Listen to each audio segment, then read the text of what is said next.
আমাদের রাতের দৃশ্য। এটা আমাদের এসপি অফিসেরই সুন্দর মনোরম পরিবেশ। রাতের আধারে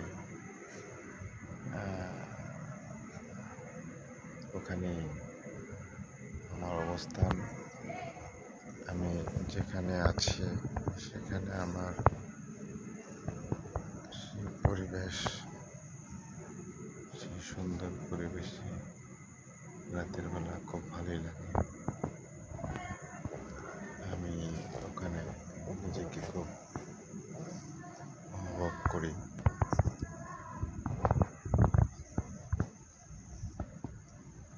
জায়গাটা খুবই চমৎকার,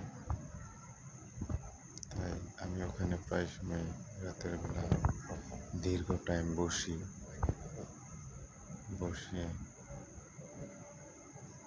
নীরবতা পালন করার চেষ্টা করি। এই সুন্দর মনোরম পরিবেশ বসে থাকতে কেনা চায়। যাক, সবাই মাঝে মধ্যে কেউ আসার চেষ্টা করলে আসবেন, বসবেন, ভালো লাগবে। অনেক সুন্দর পরিবেশ। ওকে, আমি বসে আছি, আপনারা পারলে আসেন। ওকে, ভালো থাকবেন। আপনারা সবাই আমার জন্য দোয়া করবেন। ওকে, সবাইকে শুভরাত্রি।